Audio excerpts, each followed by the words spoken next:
지난 5월 8일 수요일 미국 하원은 은행의 암호화폐 보유를 금지하는 지침인 SAB 121을 뒤집기 위한 법안을 승인했습니다.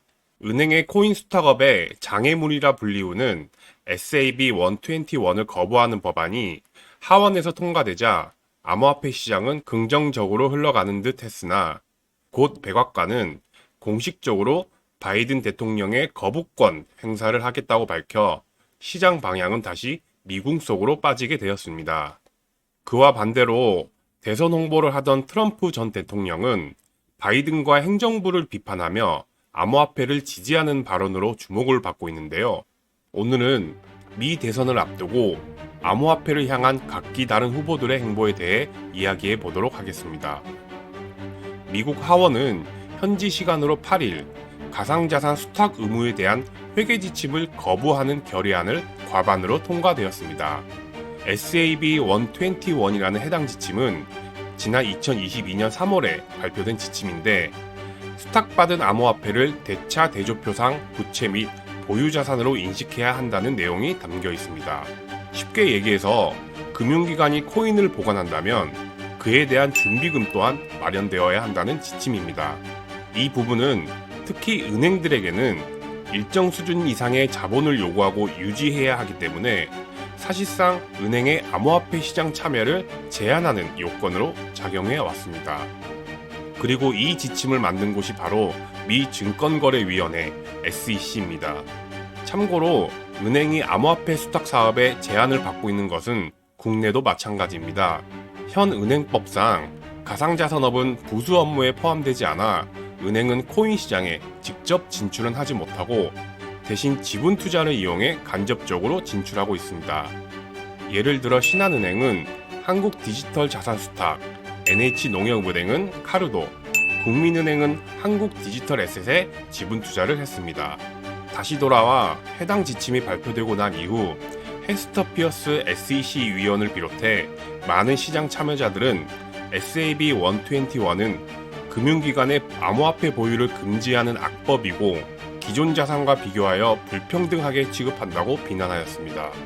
결국 SEC의 암호화폐 규제가 과다하다고 판단한 미국 하원은 패트릭 맥헨리 하원 금융서비스위원회 의장의 주도로 찬성 228대 반대 182로 지침을 반대하는 결의안을 통과시켰습니다. 그리고 백악관은 결의안이 통과되기 몇 시간 전 조 바이든 대통령이 거부권을 행사할 것이라고 발표했습니다. 백악관은 결의안에 대해 가상화폐 시장에서 투자자 보호와 광범위한 금융 시스템을 보호하는 SEC의 역할을 혼란스럽게 할 것이라 밝혀 SEC를 옹호하는 입장을 보였습니다. 미국의 법안은 하원을 걸쳐 상원까지 통과되고 그리고 대통령이 서명을 하면 법률로 확정됩니다. 그런데 바이든 행정부는 왜 상원으로 가기도 전에 서둘러 입장문을 발표했을까요? 우선 하원 투표 결과를 보시면 민주당 의원 21명이 찬성적으로 투표를 했습니다. 바이든 입장에서는 이탈표가 나온 셈입니다. 그리고 상원도 양당이 절반씩 차지하고 있는 상황에 이탈표가 나온 만큼 상원에서도 통과될 가능성이 클 것으로 예상되기 때문에 미리 입장을 표명한 것으로 보입니다. 두 번째는 현 SEC의 입지입니다. 게리 겐슬러가 수장으로 있는 SEC는 현재 코인베이스, 리플, 로빈후드, 컨센시스 등등 수많은 암호화폐 기업들을 기소해 소송 중에 있습니다. 그야말로 폭주를 하고 있는 듯한 SEC는 업계로부터 많은 비난을 받고 정치권에서도 양측으로부터 압박을 받고 있습니다. 이렇듯 SEC의 수장인 게리 겐슬러의 입지가 좁아지고 있는 상황에 해당 법안이 통과되면 SEC는 추가 규제도 어려울 뿐더러 금융기관과 정치권 그리고 암호화폐 시장으로부터 더 많은 공격을 받을 것을 우려해 아마도 바이든 행정부는 미리 거부권을 행사하겠다고 발표한 것으로 보입니다. 바이든의 우군이어야 할 민주당에서도 이탈자가 나온 만큼 바이든은 현재 입장이 난처해지게 되었으며 정치적으로도 엮여있는 상황에 바이든 대통령이 끝까지 지금 입장을 고수할지 주목해봐야 할 부분입니다. 만약 결의안이 최종 통과가 된다면 은행이 암호화폐 시장에 진입할 수 있는 여건이 만들어지며 이는 곧 암호화폐 생태계 활성화에 긍정적인 영향을 줄 것으로 예상이 됩니다. 그리고 참고로 바이든 대통령이 거부권을 쓴다 하더라도 상원과 하원 모든 의원의 3분의 2 이상 찬성하게 된다면 거부권 또한 무력화되기 때문에 이 상황도 고려해서 지켜볼 필요가 있습니다. 이와 반대로 트럼프 측은 상황이 기분 좋게 가고 있습니다. 비트코인을 인정하지 않았던 과거와는 달리 현재 트럼프는 친암호화폐 정책을 강조하고 있습니다. 얼마 전 트럼프 전 대통령은 CNBC와의 인터뷰에서 본인이 당선이 되면 비트코인 및 암호화폐 단속을 하지 않을 것이라고 밝혔습니다. 그리고 또 흥미로운 사실이 있는데 트럼프는 본인의 이미지를 NFT로 만들어 판매 및 후원을 받고 있으며 심지어 본인이 체포된 사진을 담은 머그샷 NFT 컬렉션까지 만들어 큰 호응을 얻고 있습니다. 또한 최근 지지자들과 진행한 저녁 식사 자리에서 한 발언들이 굉장히 화제가 되고 있는데 한번 보시죠. They are against it. Biden doesn't even know what it is. If you ask Biden, sir, are you for or against crypto? What's that? What the? Get me off the stage. He's saying, get me off the stage. No, he has no idea. But look, Gensler is very much against it. The Democrats are very much against it. And I say this, a lot of people are very much for it. Probably a lot of the people in this group. And I'm fine with it. 이 자리에서 트럼프는 바이든 대통령은 암호화폐가 무엇인지도 모르고 암호화폐를 좋아한다면 나에게 투표하는 것이 낫다고 말했습니다. 이어서 본인은 암호화폐에 대한 적대감을 멈추고 수용할 것이다 라고 밝혔습니다.